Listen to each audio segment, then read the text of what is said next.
Well, hello again.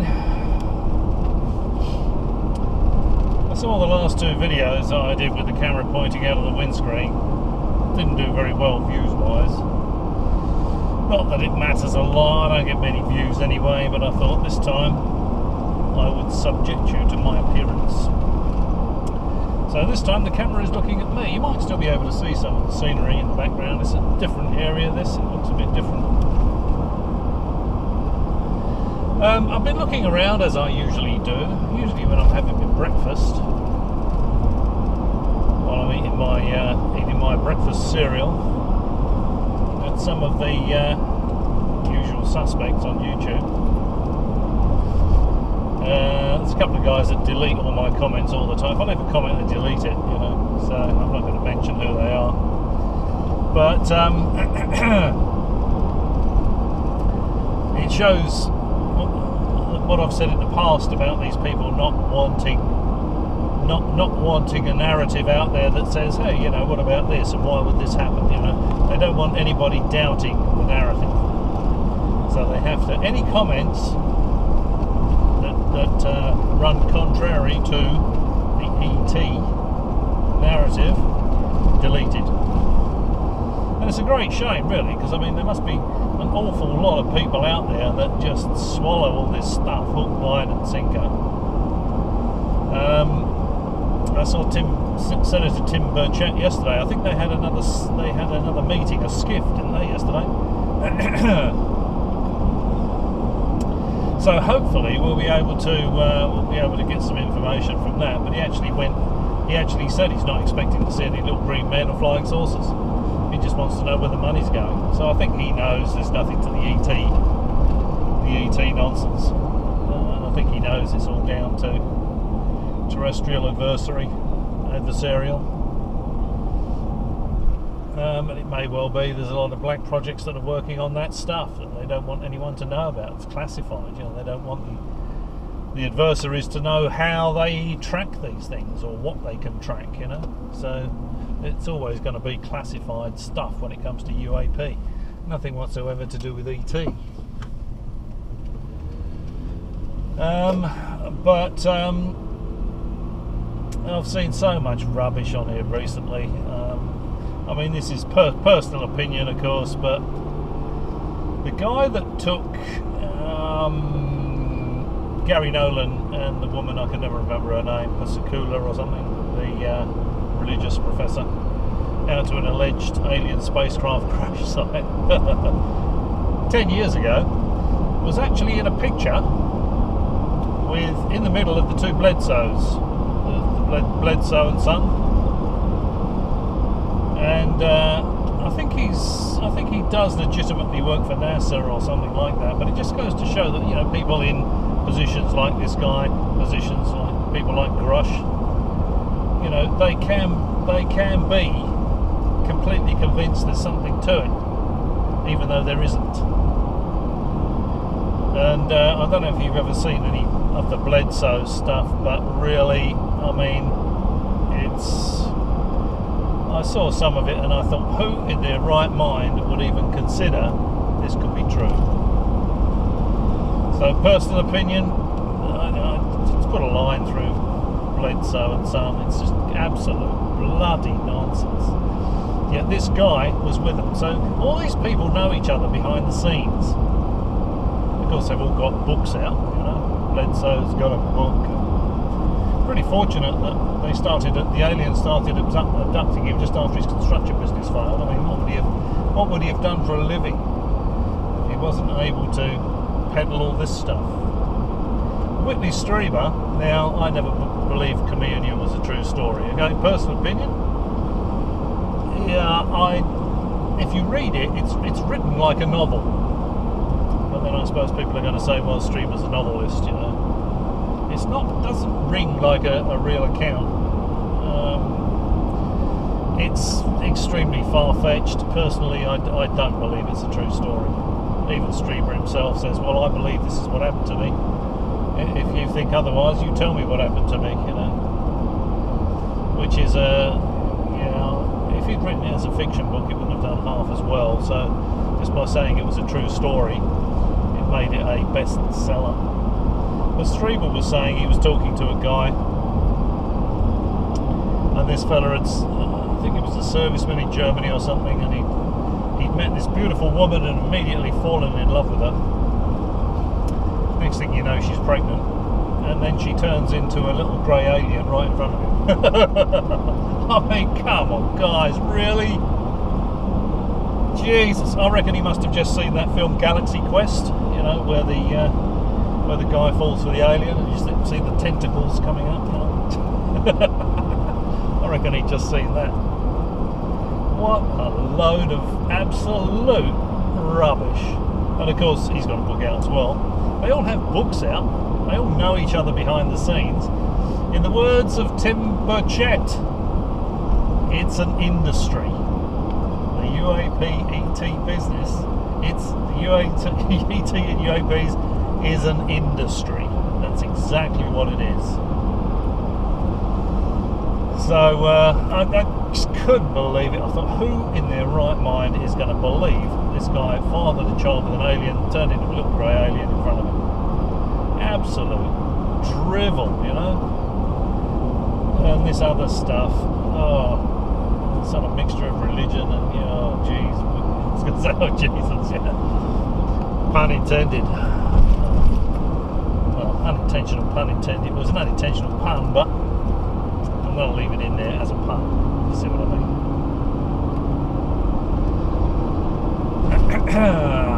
What else have we got? Corbell interviewing somebody. Who was it? Might have been Lou Elizondo.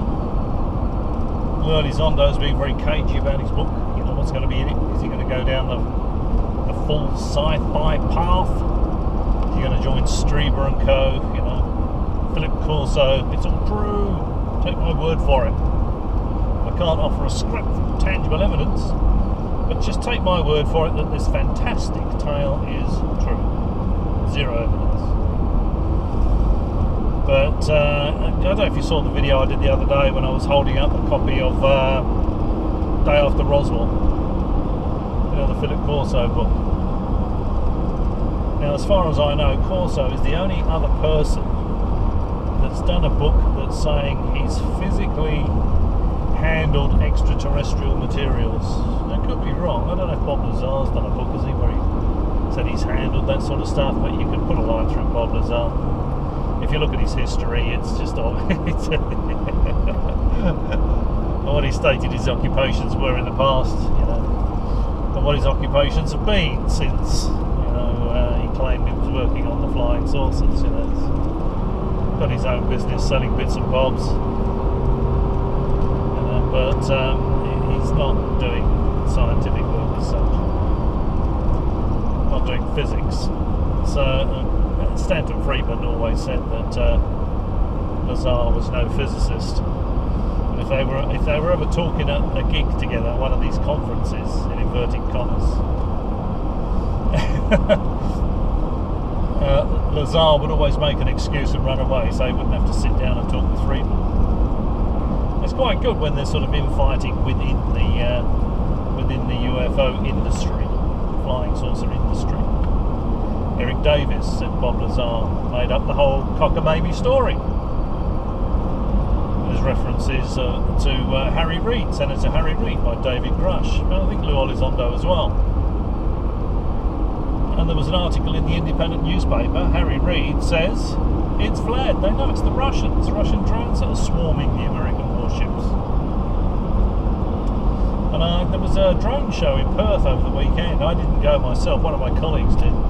Video recorded on his phone, so I'm going to see if I can get a copy of that video and I'll put it up on the channel just so you can see how amazing these coordinated drones are. The shapes they can draw in the sky, absolutely fantastic, you know.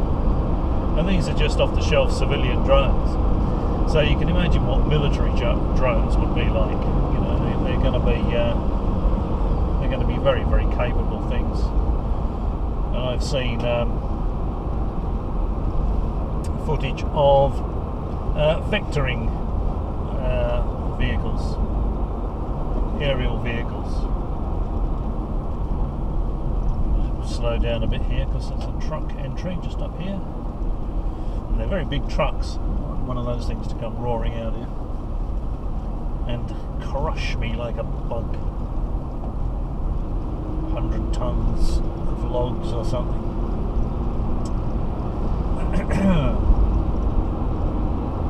So, where was I? That's what I was saying.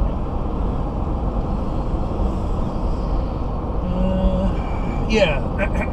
So Friedman says Lazar is not a physicist. We've had Gary Nolan. I did a video about that with his tale of when he was delivering papers as a child. He saw a light in the sky and a shadow. Next interview, he's got aliens at the bottom of his bed. As an adult, he's got an alien at the bottom of his bed talking to him in English in his head.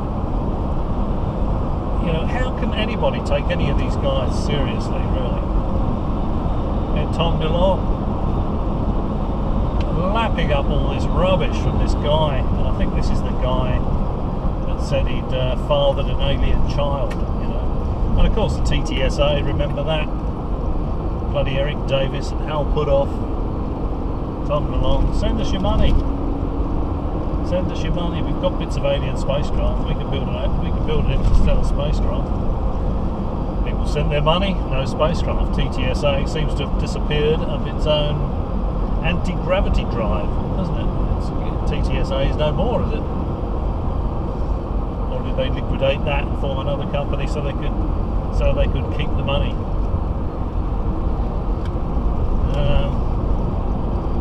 But yeah, it's all rubbish. I mean, the sooner people come to realise that it's all rubbish, the sooner they separate UAP and ET.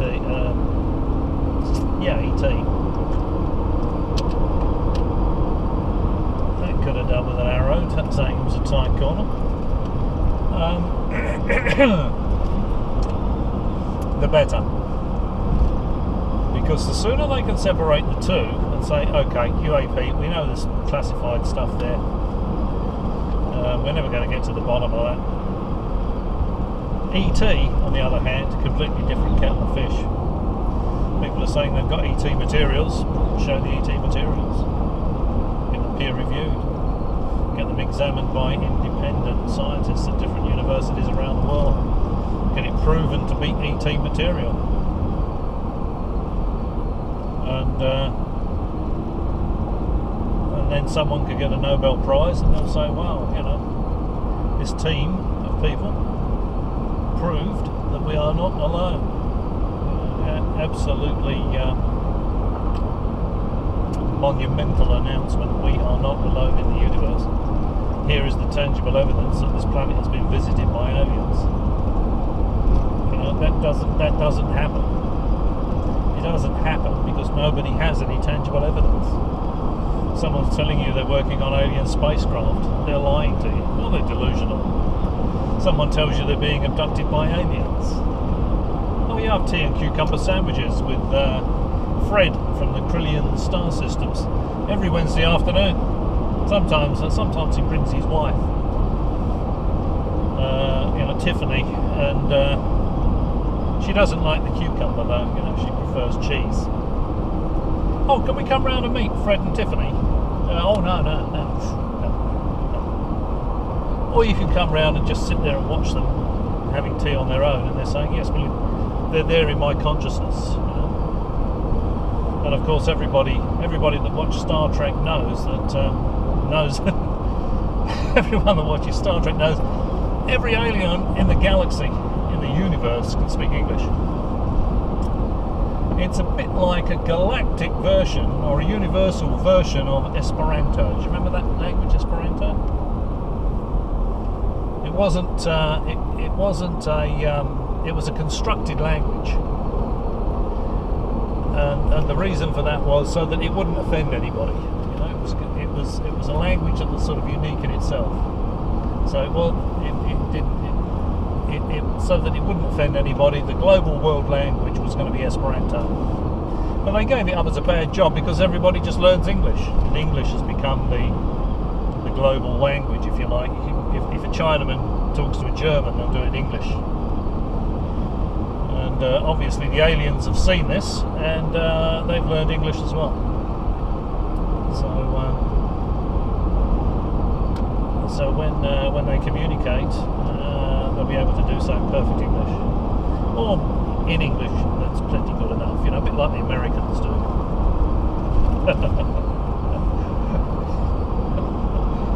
Two common people separated only by a common language. Yeah. Although where I live, it's more American, I think, than English. To be honest, it's very, very heavily influenced by the US. It's Australia. And what else was I going to say? Oh yeah, the guy that reckons he's been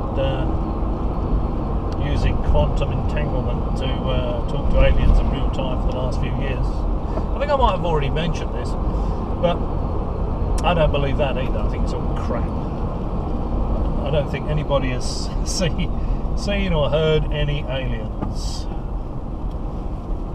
interacted with them. I think it's all complete and utter bullshit because the distances are so great. You know, it's travelling from star to star, easy to do in science fiction, very hard to do for real. And this guy's been talking to them in real time for 5 years, but doesn't tell us anything about them. Can't tell anyone where they are, because they people will say, we've looked there, there's nothing there, that planet can't possibly harbour life, you know. That's why he can't tell us where they are. Can't tell us anything about them, you know, because they're two sexes. Do they have jobs? Do they work for a living? How is their society constructed? What are their dwellings like? What's their transport infrastructure like? Do they have buses and taxis, you know? All this sort of stuff that would be a simple question for anybody in any kind of society.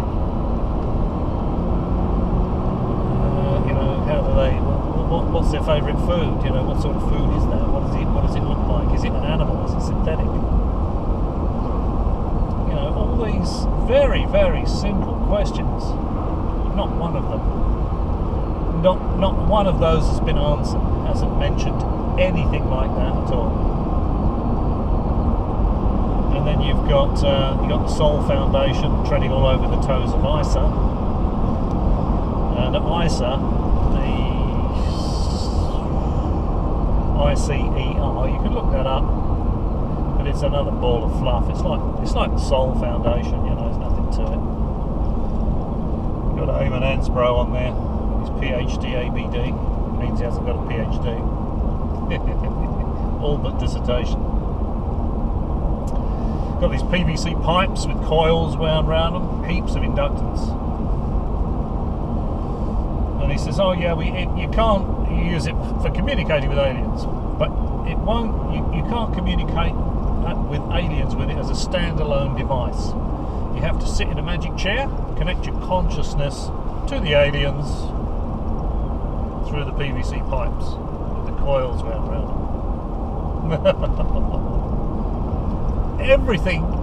Everything out there about this subject is complete and utter rubbish. Absolute rubbish. There is nothing tangible to any of it. And hopefully it's going to come to a head soon.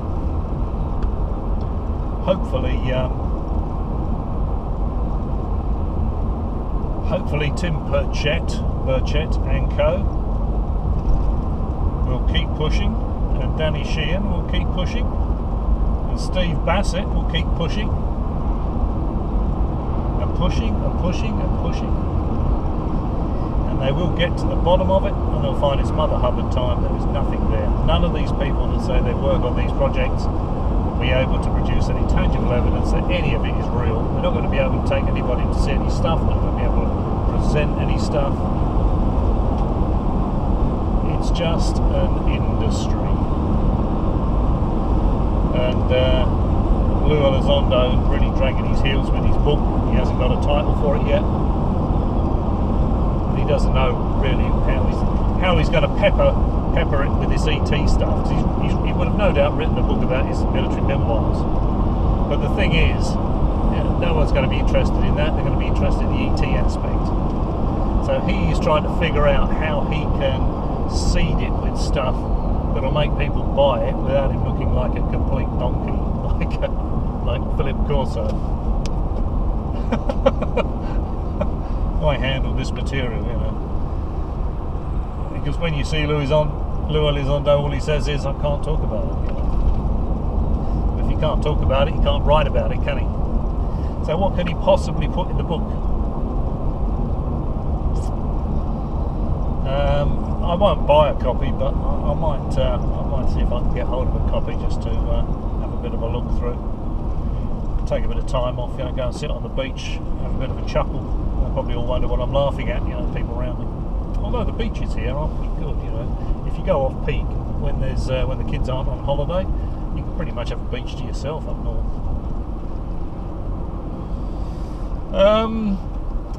So they even that said, I'd probably be laughing so loud that they would actually hear me back in the town if I read Lou Elizondo's book.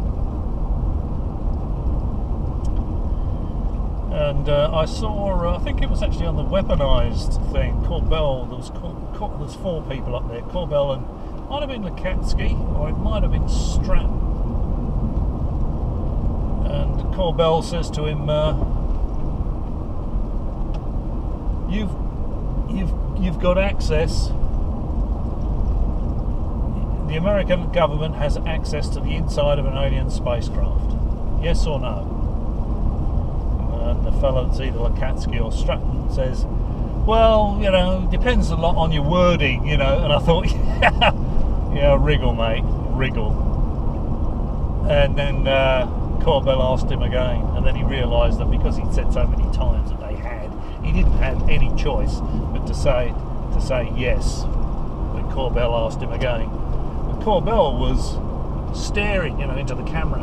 You know, he's got very intense, Corbell, hasn't he? You know, I've said it before. He's always got that expression on his face that looks like someone shoved an umbrella up his backside and then opened it. You know, that's